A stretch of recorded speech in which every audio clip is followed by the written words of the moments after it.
A big week in news, and our interview this week is with General Scott Pleus. He runs the 56th Fighter Wing out at Luke Air Force Base. Welcome to the Mike Broomhead Show. Well, I got a message, I got a song. Can I get a witness? Tell me what's going on. I show the people. I cannot wait for you to meet General Scott Pleus. He runs the 56th Fighter Wing out at Luke Air Force Base. Every F-16 and now F-35 pilot in the world is going to train in the state of Arizona. You're going to meet him in a few moments, but we've got to wrap up the news of the week. We call it the sweep. All right, let's start with the elections. Ted Cruz wins Wisconsin, takes 36 of the delegates, 36 of 42. Of course, Donald Trump winning the other 6. And John Kasich, goose egg. John Kasich still isn't winning delegates. He's not going to win states, although now he's got hope because he's second in New York, which we'll preview in a moment. Trump goes after Cruz in a huge way after he loses Wisconsin. I don't understand the thinking behind it, but he did. Accuses him of criminal behavior. It's crazy. But one thing Donald Trump has done is come out with his plans for the border fence and how he's going to get Mexico to pay for it. It's a fascinating idea. I don't know if it's a good idea, but what he said, we should change the rules. So money transfer companies like Western Union, MoneyGram, they must have proof that the person sending money is in this country legally before they will wire money. Trump says Mexico will immediately protest because $24 billion a year, it's basically pseudo-welfare in the country of Mexico, comes from that money. Then step 3 of the three-step plan is to say to Mexico, you give us blank billions of dollars to build the wall, and we won't implement the new rule about Western Union, MoneyGram, and other transfer companies. So it sounds a lot like extortion to me. It's not. If it's a good idea to force people to show they're here legally, to send money out of the country, whether it's for national security or just because you shouldn't be able to do business if you're not here legally, just implement the rule. Why would you say we won't change the rules if you do what we say? It just doesn't sound right.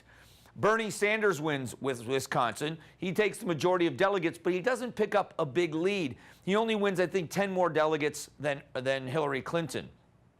But here was the issue for the Democrats. Hillary Clinton, talking about Planned Parenthood and talking about abortion, was asked the question, when does an unborn child have constitutional rights? What Hillary did was say something that infuriated both sides of the aisle. Watch this. The unborn person doesn't have constitutional rights. Oh my gosh. First of all, to the pro-life crowd, she was saying that a person doesn't have constitutional rights is ridiculous. But to the pro-choice crowd, Planned Parenthood especially, Planned Parenthood was furious that she further stigmatized abortion by identifying a fetus as a person. What is it if it's not a person? A fetus, a glob of tissue, anything to dehumanize it. They are furious at Hillary Clinton. So she went out and she tried to do damage control. Speaking at a meeting or a rally, she said something that was supposed to deflect. Watch this. I will defend a woman's right to make her own health care decisions. And I will defend Planned Parenthood against the partisan attacks that the Republicans are throwing at them. I have a question about that clip. Here's the argument from the pro-choice crowd. If you're a man, you don't have any say in a woman's right to choose. You don't have the right body parts. You can't have babies, so you have no say in this. There are a bunch of guys holding up signs and cheering over there. If they can't say anything against it, why do they have a right to hold a sign and cheer for it? They should get every man out of the room when Hillary talks about abortion. We have no say. We have no opinion. We're not allowed to have an opinion on it at all. Finally, as we preview New York, Donald Trump with a huge lead in New York. He is trouncing everybody. This is the state Ted Cruz is going to perform the worst in. Ted Cruz made a statement about New York values of Donald Trump at a debate. And he has clarified and said what he meant was liberal Democrat values. He said it wrong. It's not helping. He's polling a distant third. Donald Trump, knowing this in a true Donald Trump form, goes after Cruz in New York. Watch this. And I've got this guy standing over there looking at me, talking about New York values with scorn in his face, with hatred of New York. So, folks, I think you can forget about him. So Donald Trump says Ted Cruz hates New York. It's working because Ted Cruz was in the Bronx this week. Ooh, it was not a good reception. He canceled an event at a school because the students were going to walk out if Ted Cruz showed up. So I think Donald Trump's going to do okay in New York. The Department of Justice is investigating the election mess in Maricopa County, right here in the state of Arizona. The lines, they're saying, are not the problem. It is the thousands, they say thousands of misidentified as Republican or independent. People had changed their party affiliation so they could vote. Michelle Reagan, who is the Secretary of State, she was commenting about this because we know the Secretary of State oversees elections across the state of Arizona. She clarifies that in this case, they were clerical, that they had nothing to do with how this was handled. Watch this. The Secretary of State's office is purely administrative at this point, meaning that we just simply added up the totals received from all 15 counties and certified their results. But speaking to the topic of whether or not this was intentional, because that's the accusation, especially from Bernie Sanders supporters, saying they registered from independent to Democrat, their votes were suppressed. I don't know how anybody could know they were going to be a Bernie Sanders supporter ahead of time, but they were saying that this was intentional. Speaking to the fact of whether this was intentional or not, Michelle Reagan said this.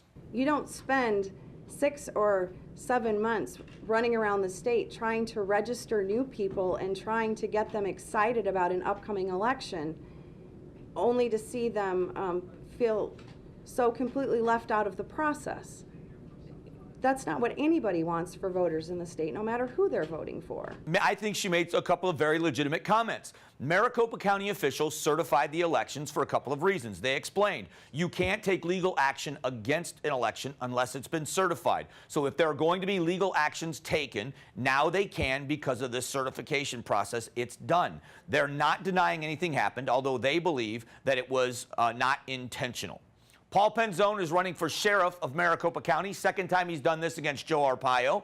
Can he beat Joe Arpaio this time around after what happened before? Has enough things happened in the Maricopa County Sheriff's Office that they would choose someone else to run that office? That's going to be the question. We already know that Dan Sabin is challenging the sheriff as a Republican in the primary.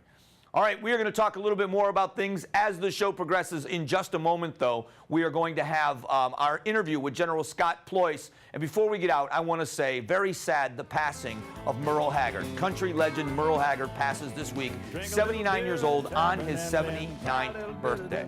We'll be back with the interview with the General in just a moment. The Mike Broomhead Show is brought to you in part by Cliff Castle Casino Hotel and Sanderson Ford. We've been talking about Luke Air Force Base and the air show, 75 years of air power, and with me is the commander of the 56th Fighter Wing, General Pleus. Thanks for doing this. Oh, absolutely. Thanks for coming out to the base. Amazing, amazing place and what goes on out here at Luke Air Force Base. And I don't think that most of us here in Arizona have an idea of how many people are here and what it takes to keep this base running every day. Yeah, it's actually a really big base, and we have a lot of folks that help as we build the world's greatest F-35 and F-16 fighter pilots. About 5,500 people come to work each and every day at Luke Air Force Base. And that's a lot of people. A lot of people live in the local area, provide economic impact to the West Valley and all of Phoenix as well. We're really happy to be part of the community around here.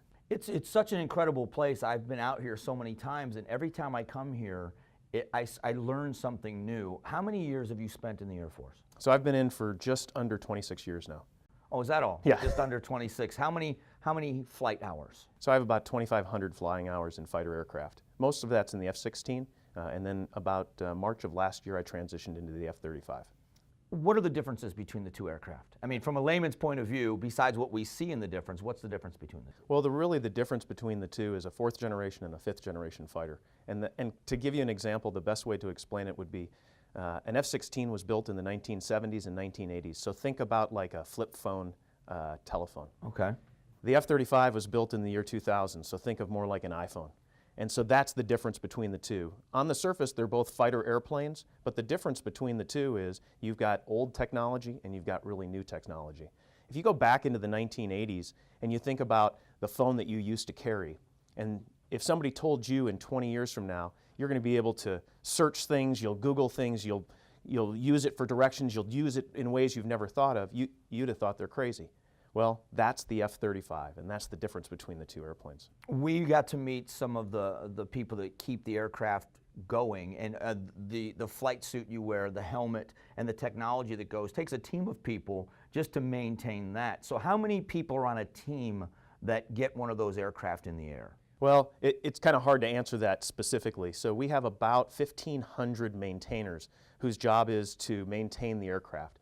And then we have a whole cast of folks that do the equipment that you saw, but there's a lot of other things that you guys, that have to happen each and every day that you probably haven't got a chance to see. So I've got people that work in my air traffic control tower. I've got people that sweep the streets. I've got people that provide security on the base to make sure that the airplanes stay safe, as well as the airmen that come to work each and every day. And so it actually takes all 5,500 people just to get one airplane to get airborne. So we do it each and every day. We will fly F-16s and F-35 missions Monday through Friday, which is our pretty standard. We very rarely fly on the weekend. How are things different now? I mean, you've 26 years, you've had to have seen kind of an evolution of the Air Force. How are things different now in 2016 from when you entered service? Well, when I joined, Desert Storm was a brand new thing. And so up until that point, we'd been going through the Cold War. So it was a lot of stay at home. Very few deployments. You didn't spend a lot of time away from your family. And really, since the early 1990s, our nation has been at war continuously. And the wear and tear that that puts on our young airmen and their families is pretty significant, because our folks are always gone. And even though Luke Air Force Base is a training base, which means we are here to train those fighter pilots that I talked about, we are also deploying airmen into harm's way each and every day.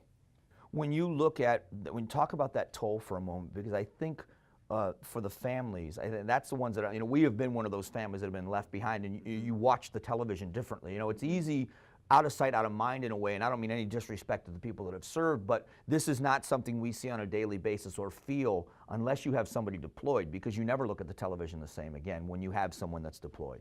Yeah, it's really, one of the things we have a saying in the military is it's the military member serves, but it's the families that sacrifice, because our families are the ones that have to stay home and keep the home fires burning.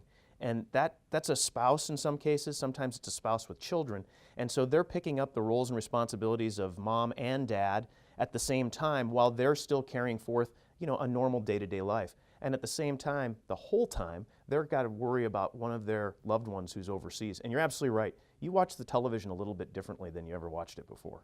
I've talked to you, we had dinner together, and I asked you about your background, and did you imagine you would do this, but you spent some time in radio. I did. When I was growing up, I had an opportunity to work at a college radio station well before I was in college, and that kind of started a little bit of a bug with me. So I got into radio, and while I was in the Air Force ROTC program at the University of Minnesota Duluth, which is where I went to college and where I met my wife, I stayed and actually worked in real radio, top 40 disc jockey for a little while, and did that all the way up until the time that I got into the Air Force and I went to pilot training. Which do you like better? Well, I like flying fighters. I was going to say, I can't imagine a job cooler than yours. I'm not envious of a lot of jobs.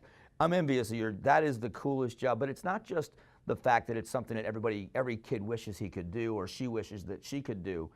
It's more about the more I learn how smart, and it really is the best of the best our country has to offer, because you've got to be as smart as you are strong, as you are brave to do the job you do. Yeah, fighter pilot by definition is a band of technology from the airplane standpoint, and then there's also the human element. And when you're looking for a fighter pilot, you're looking for the best of the best. They have a mentality which is kill or be killed. It's a 1v1 fight at all times between a fighter pilot and their adversaries. And what we train here are those fighter pilots for the United States Air Force, as well as a lot of our partner nations in the F-35. And so there's a certain mentality that goes about. It requires a very high mental capacity. It also requires a pretty high physical capacity as well. We spend a lot of time making sure we stay in good shape. We're going to spend one more segment here with the General, so stick around in a moment. We're going to talk more about specifics, things you probably never knew about Luke Air Force Base and the United States Air Force, so don't go away.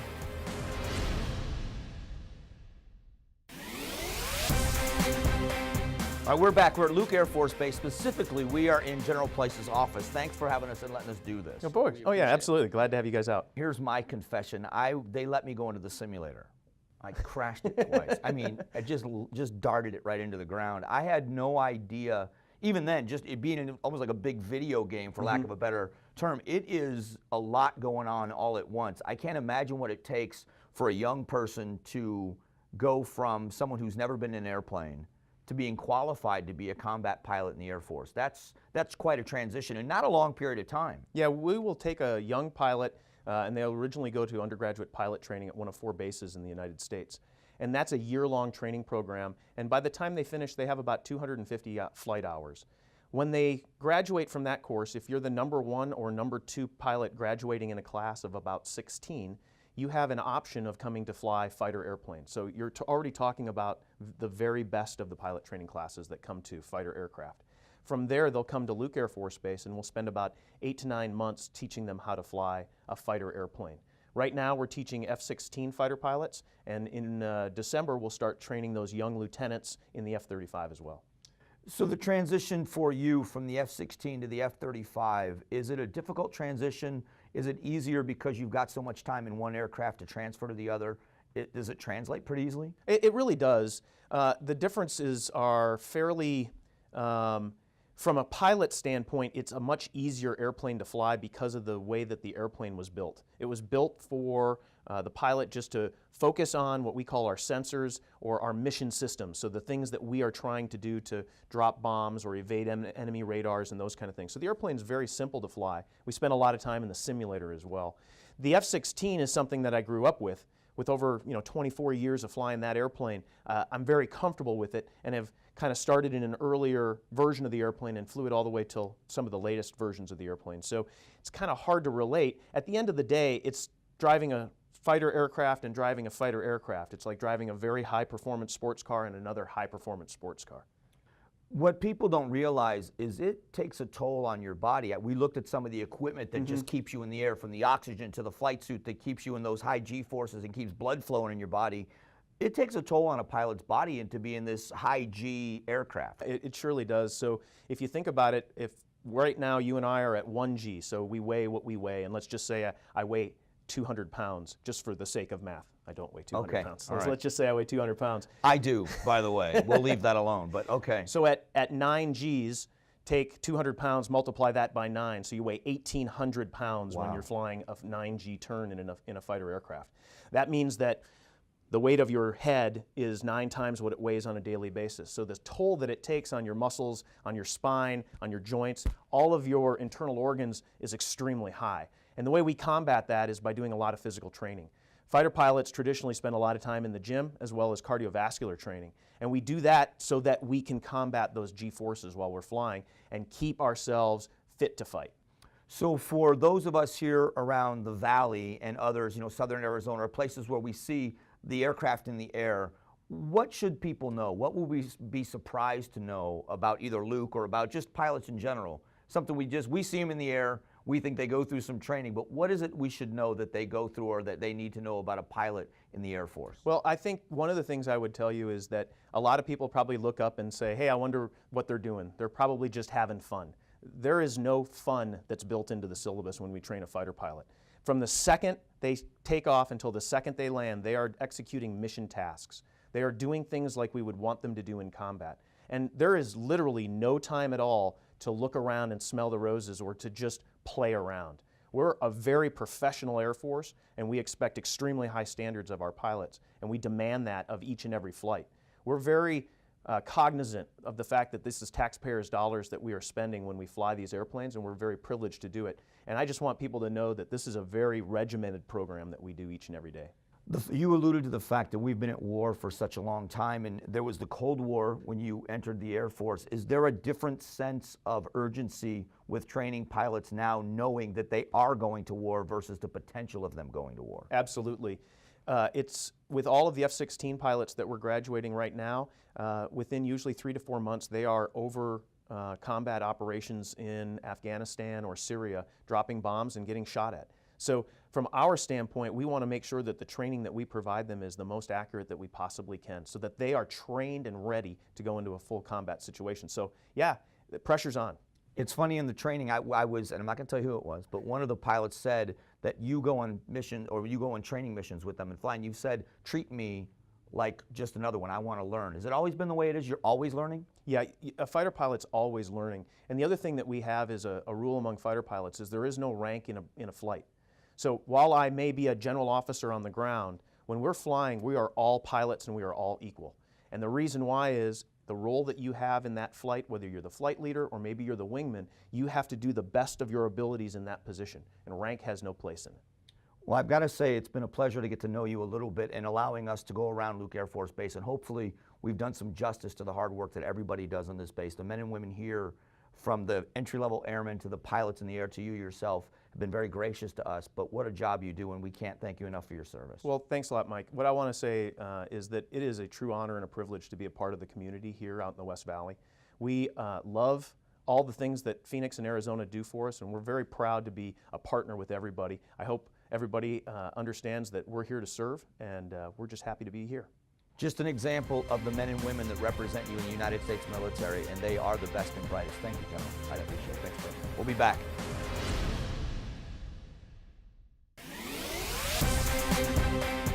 All right, this week a little bit different, but we call this segment Broomhead's Best. The shot Villanova made against North Carolina as the buzzer sounded to win March Madness. Why is this shot this week's Broomhead's Best? Well, next year, the 2017 NCAA Final Four is at University of Phoenix Stadium. First time ever in the state of Arizona, and if it's anything like this year's tournament, it's an amazing Final Four. The semifinals were blowouts. The final game went down to the buzzer, and Villanova, the national champions. So we're going to have all that exposure, all that excitement right here. That's why we chose something outside of Arizona as Broomhead's Best, because it does benefit us for next year. Now it's a segment of the show, What's Burning Up the Internet. We call it #this. His name is Noah. You've got to see the video. This young man has Down syndrome, and he wants to live independently. So he works hard, he goes to school, and then he applies to go to college. So they waited until he got home so that he could open up his letter to find out whether or not he was accepted to college. You watch this young man open this envelope and read it to his family and find out he got accepted to college. I have a friend who, his brother has Down syndrome, and watching him grow up was so much fun. He was one of the sweetest kids we knew. His name was Casey. And Noah is really about working hard and then celebrating hard when you finally get to live your dream. Don't go away. We'll be right back. Before we close this week, education in Arizona, the talk about third graders needing to be able to read at a third grade level before we send them to fourth grade. That's the law. Everybody's freaking out because they need remedial reading. Well, now's the time. A story was just out this week that the hidden expense in college for students in their first year, to the tune of $1.5 billion nationally, is that first-year college students are spending all that money on remedial classes. We're not preparing them for the classroom at third grade, and that means they're not ready for the classroom in post-high school. That's on us. We should be doing a much better job of preparing our children for the workplace or the classroom. And when you're spending $1.5 billion nationally on remedial classes in the first year of college, they're not getting it in the free education. So if we're going to expand college free, as one candidate wants to do, we should make sure we're doing it K through 12 before we try to bite off more than we can chew. That's just my opinion, because in the end, we're preparing these people for either the workplace or college, and if we're not doing a good job, they show up and can't do either. What's our country going to look like 15 years from now if we keep going the way we are going? We're out of time this week. Next week's show will be back, of course, Saturday, 6 and 10. Catch us on all the social media platforms. I'll see you next Saturday evening. Have a great week, everyone. God bless. Get more of Mike Broomhead on Facebook, Twitter, and of course weekday mornings from 6 to 10 on News Talk 550 KFYI.